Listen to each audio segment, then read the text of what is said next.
भगवते वासुदेवाय नमः। ओम गणेशाय नमः। नमस्कार भक्तजनों, आप सभी को आपके अपने इस YouTube चैनल शिव शक्ति पर हार्दिक स्वागत है। आज हम इस वीडियो में सुनेंगे पुरुषोत्तम मास महात्म कथा का 25वां अध्याय। भक्तजनों, जैसा कि आप जानते हैं, पुरुषोत्तम मास को अधिक मास और मल मास भी कहते हैं और पुरुषोत्तम मास पूरे 3 साल में एक बार आता है, जो कि पूरे 1 महीना का होता है और ये पूरा मास भगवान श्री हरि विष्णु को समर्पित होता है। भक्तजनों, इसके पहले हमने पुरुषोत्तम मास कथा का 24वां अध्याय सुना था, जिसमें पुरुषोत्तम मास में दीपदान के महत्व के बारे में बताया गया था। अगर आप उस कथा को नहीं सुने हो तो कृपया कर मेरे चैनल से उस कथा को सुन ले, ताकि इसके आगे की कथा आपको अच्छे से समझ में आएगा। भक्तजनों, आप लोगों से एक और अनुरोध है, कृपया कर इस पूरे वीडियो को पूर्ण भक्ति भाव से, पूरी श्रद्धा से और भगवान श्री हरि विष्णु के चरणों में पूरे ध्यान लगाकर सुने, ताकि इस वीडियो के, इस कथा के श्रवण से मिलने वाले पुण्य फल की आपको प्राप्ति हो, जिस फल से आपके जीवन के समस्त दुखों दर्दों का और परेशानियों का नाश हो और मनोवांछित कामना की पूर्ति हो। तो भक्तजनों, आइए विघ्नहर्ता श्री गणेश का नाम लेकर पुरुषोत्तम मास का आगे की कथा सुनते हैं। दृढ़धनवा बोला, हे ब्राह्मण, हे मुनि, अब आप पुरुषोत्तम मास के व्रत करने वाले मनुष्यों के लिए कृपा कर उद्यापन विधि को अच्छी तरह से कहिए। भक्तजनों, इससे आपको पता चला कि पुरुषोत्तम मास के इस अध्याय में उद्यापन के बारे में वर्णन है। तो आइए आगे सुनते हैं। वाल्मीकि मुनि बोले, पुरुषोत्तम मास व्रत के संपूर्ण फल की प्राप्ति के लिए पुरुषोत्तम मास के उद्यापन विधि को थोड़े में अच्छी तरह से कहूँगा। पुरुषोत्तम मास के कृष्ण पक्ष की चतुर्दशी, नवमी और अष्टमी को उद्यापन करना कहा है। इस पवित्र पुरुषोत्तम मास में प्रातःकाल उठकर तथा उपलब्ध पूजन के समान से पूर्वाहन की क्रिया को कर एकाग्र मन होकर सदाचारी विष्णु भक्ति में तत्पर स्त्री सहित ऐसे 30 ब्राह्मणों को नियंत्रित करे।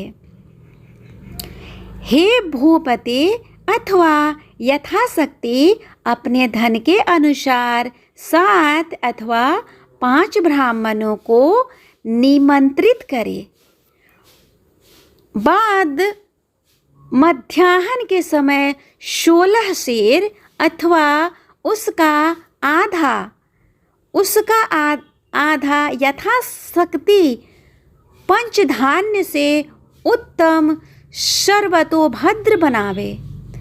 सर्वतोभद्र मंडल के ऊपर स्वर्ण, चांदी, तांबा अथवा मिट्टी के छिद्र रहित शुद्ध 4 कलश स्थापित करना चाहिए। 4 समूह के प्रीत्यर्थ चारों दिशाओं में बेर के युक्त उत्तम वस्त्र से वेष्टित पान से युक्त उन कलशों को करना चाहिए। उन 4 कलशों पर क्रम से वासुदेव, हलधर, प्रद्युम्न और अनिरुद्ध देव को स्थापित करें। पुरुषोत्तम मास व्रत के आरंभ में स्थापित किए हुए राधिका सहित देवेश पुरुषोत्तम भगवान को कलश युक्त वहाँ से लाकर मंडल के ऊपर मध्य भाग में स्थापित करें। वेद वेदांग के जानने वाले वैष्णव को आचार्य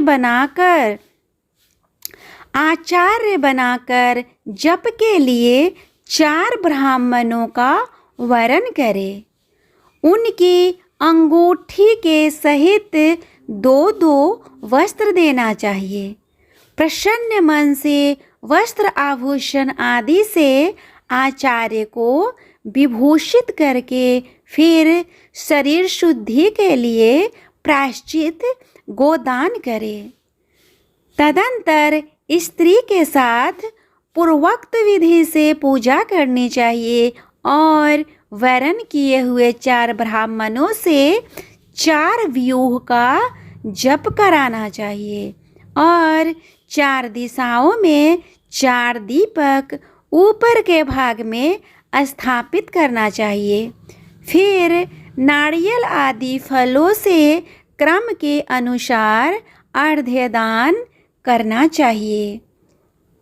भक्तजनों, घुटनों के बल से पृथ्वी में स्थित होकर पंचरत्न और यथालब्ध अच्छे फलों को दोनों हाथों में लेकर श्रद्धा भक्ति से युक्त स्त्री के साथ हर्ष से युक्त हो प्रसन्न मन से श्री हरि भगवान का स्मरण करता हुआ अर्घ्यदान दे। अर्घ्यदान का मंत्र है: हे देव देव, हे पुरुषोत्तम, आपको नमस्कार है। हे हरे, राधिका के साथ आप मुझसे दिए गए अर्घ्य को ग्रहण करें। नवीन वेद के समान श्याम वर्ण 2 भुजाधारी मुरली हाथ में धारण किए पीताम्बरधारी देव राधिका के सहित पुरुषोत्तम भगवान को नमस्कार है। इस प्रकार भक्ति के साथ राधिका के सहित पुरुषोत्तम भगवान को नमस्कार करके चतुर्थ्यंत नाम मंत्रों से तेल की आहुति देवे। इसके बाद उसके मंत्रों से तर्पण और मार्जन करे। बाद राधिका के सहित पुरुषोत्तम देव की आरती करे। अब नीराजन का मंत्र कमल के दल के समान कांति वाले राधिका के रमन कोटि कामदेव के सौंदर्य को धारण करने वाले देवेश का प्रेम से नीराजन करता हूँ। अथ ध्यान मंत्र अनंतर रत्नों से शोभायमान सिंहासन पर स्थित अंतर ज्योति स्वरूप वंशी शब्द से अत्यंत मोहित वज्र की स्त्रियों से घिरे हुए हैं। इसीलिए वृंदावन में अत्यंत शोभायमान राधिका और कौस्तुभ मणि से चमकते हुए हृदय वाले शोभायमान रत्नों से जटित किरीट और कुंडल को धारण करने वाले आप नवीन पीताम्बर को धारण किए हैं। इस प्रकार पुरुषोत्तम भगवान का ध्यान करें। फिर राधिका के सहित पुरुषोत्तम भगवान को पुष्पांजलि देकर स्त्री के साथ अष्टांग नमस्कार करें। नवीन मेध के समान श्याम वर्ण पीत वस्त्रधारी अच्युत श्रीवत्स चिन्ह से शोभित और स्थल वाले राधिका सहित हरि भगवान को नमस्कार है। ब्राह्मण को सुवर्ण के साथ पूर्ण पात्र देवे। बाद प्रसन्नता के साथ आचार्य को बहुत सी दक्षिणा देवे। सपत्नीक आचार्य को भक्ति से वस्त्र आभूषण से उत्पन्न करे। फिर ऋत्विजों को उत्तम दक्षिणा देवे। बछड़ा सहित वस्त्र सहित दूध देने वाली सुशीला गौ को घंटा आभूषण से भूषित करके उनका दान करना चाहिए। तांबे का पीठ, स्वर्ण का श्रृंग, चांदी के खोर से भूषित कर देवे। घृत पात्र देवे और उसी प्रकार तिल पात्र देवे। स्त्री पुरुष को पहनने के लिए उमा महेश्वर के प्रीत्यर्थ वस्त्र का दान करे। 8 प्रकार का पद देवे और 1 जोड़ा जूता देवे। यदि भक्ति हो तो आयु की चंचलता को विचारता हुआ वैष्णव ब्राह्मण को श्रीमद् भागवत का दान करे, देरी नहीं करे।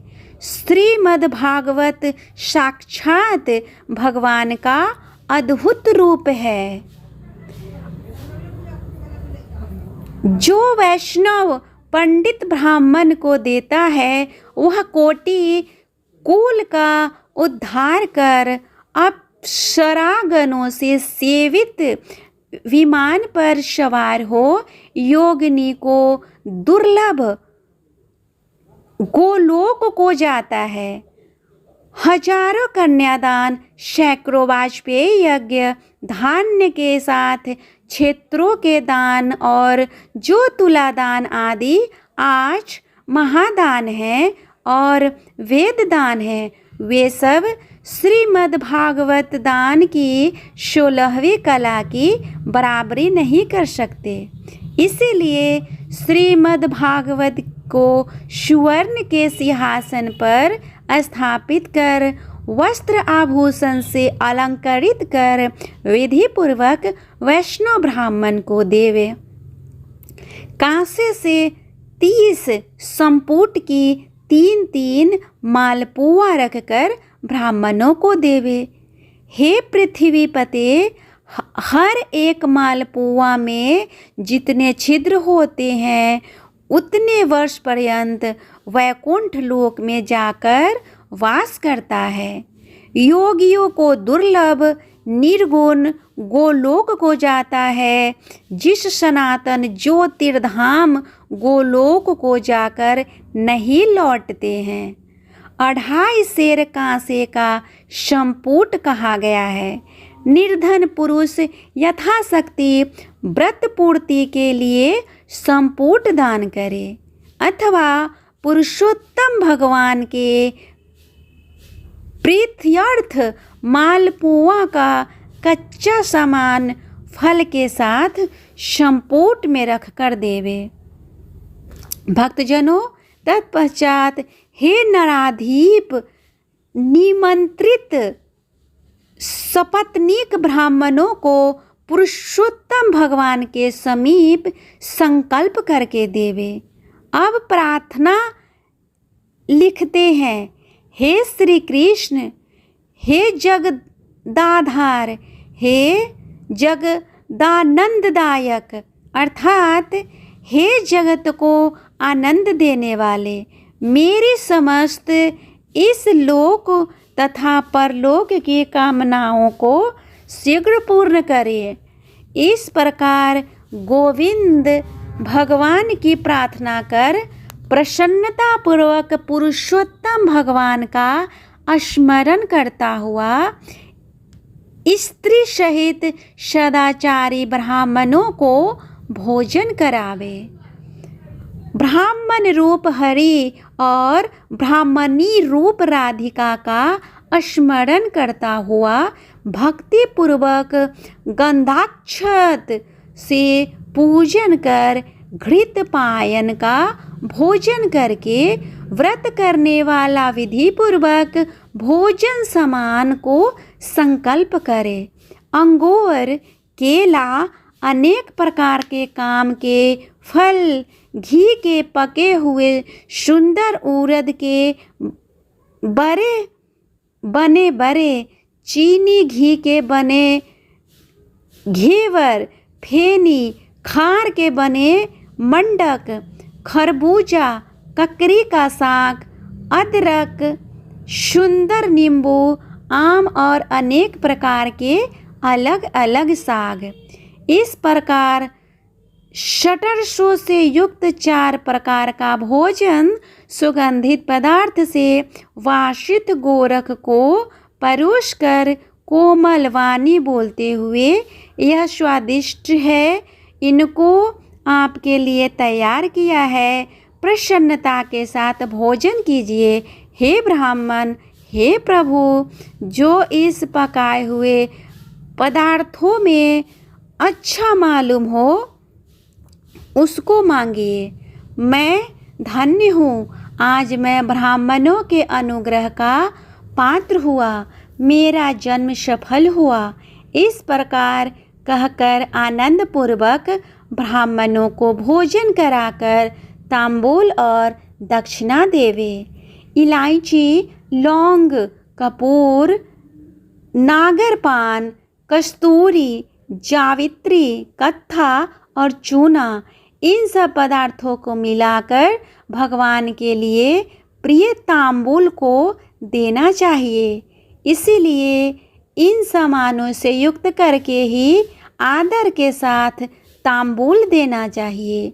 जो इस प्रकार तांबूल को ब्राह्मण श्रेष्ठ के लिए देता है, वह इस लोक में ऐश्वर्य सुख भोग कर परलोक में अमृत को भोगता है। स्त्री के साथ ब्राह्मणों को प्रसन्न कर हाथ में मोदक देवे और ब्राह्मणियों को विधि पूर्वक वस्त्र आभूषण से अलंकृत कर वंशी देवे। सीमा तक उन ब्राह्मणों को पहुंचाकर विसर्जन करे। भक्तजनों, मंत्रहीनम क्रियाहीनम भक्तिहीनम जनार्दन यत् पूजितम मया देवी परिपूर्ण तदस्तु में। और इस मंत्र से पुरुषोत्तम भगवान को क्षमापन समर्पण करे। यस्य स्मृत्या च नामोक्त्या तपोयज्ञ क्रियादिषु नृत्यं संपूर्णतां याति सद्यो वंदे तमच्युतम। इस मंत्र से जनार्दन भगवान को नमस्कार कर जो कुछ कमी रह गई हो वह अच्युत भगवान की कृपा से पूर्ण फल देने वाला हो। यह कहकर यथा सुख विचरे, अन्य का यथा भाग विभाग कर, भूतों को देकर मिथ्या भाषण से रहित हो, अन्य की निंदा न करता हुआ कुटुंबी जनों के साथ भोजन करे। अमावस्या के दिन रात्रि में जागरण करे। सुवर्ण की प्रतिमा में राधिका के सहित पुरुषोत्तम भगवान का पूजन करे। पूजा के अंत में सपत्नीक व्रती प्रसन्नचित हो नमस्कार कर राधिका के साथ पुरुषोत्तम देव का विसर्जन करे। फिर आचार्य को मूर्ति के सहित चढ़ा हुआ सामान को देवे। अपनी इच्छानुसार यथा योग्य अनुदान को देवे। जिस किसी उपाय से इस व्रत को करे और उत्तम भक्ति से द्रव्य के अनुसार दान देवे। स्त्री अथवा पुरुष को इस व्रत को करने से जन्म जन्म में दुख, दारिद्र्य और दौर्भाग्य को नहीं प्राप्त होते हैं। जो लोग इस व्रत को करते हैं वे इस लोक में अनेक प्रकार के मनोरथों को प्राप्त करके सुंदर विमान पर चढ़कर श्रेष्ठ वैकुंठ लोक को जाते हैं। श्री नारायण बोले, इस प्रकार जो पुरुष श्री कृष्ण भगवान का प्रिय पुरुषोत्तम मास व्रत विधि पूर्वक आदर के साथ करता है, वह इस लोक के सुखों को भोग कर और पाप राशि से मुक्त होकर अपने पूर्व पुरुषों के साथ गोलोक को जाता है। इस तरह पुरुषोत्तम मास महात्म कथा का 25वां अध्याय पूर्ण हुआ। ये 25वां अध्याय उद्यापन की कथा था। भक्तजनों, उम्मीद करती हूँ आपको ये वीडियो पसंद आया होगा। अगर अच्छा लगा होगा तो प्लीज़ मेरे वीडियो को लाइक और शेयर करें। साथ ही मेरे चैनल को भी सब्सक्राइब कर ले और बेल आइकन को भी दबाना ना भूले, ताकि जब भी मैं इस वीडियो के अगले भाग को अपलोड करूं उसका नोटिफिकेशन सबसे पहले आपको मिले और आप इस कथा का श्रवण कर अपने जीवन के सारे पापों को ख़त्म कर पाए, नाश कर पाए। तब तक के लिए श्री हरि विष्णु आप सभी पे अपनी कृपा बनाए रखे। और आप लोगों से अनुरोध है कि आपको ये कथा कैसा लगा प्लीज़ कमेंट करके बताएं। और अगर अच्छा लगा हो तो ओम नमो भगवते वासुदेवाय कमेंट बॉक्स में अवश्य लिखें। तब तक के लिए आप सभी पे श्री हरि विष्णु अपनी कृपा बनाए रखे। ओम नमो भगवते वासुदेवाय नमः। ओम लक्ष्मी नारायणाय नमो नमः।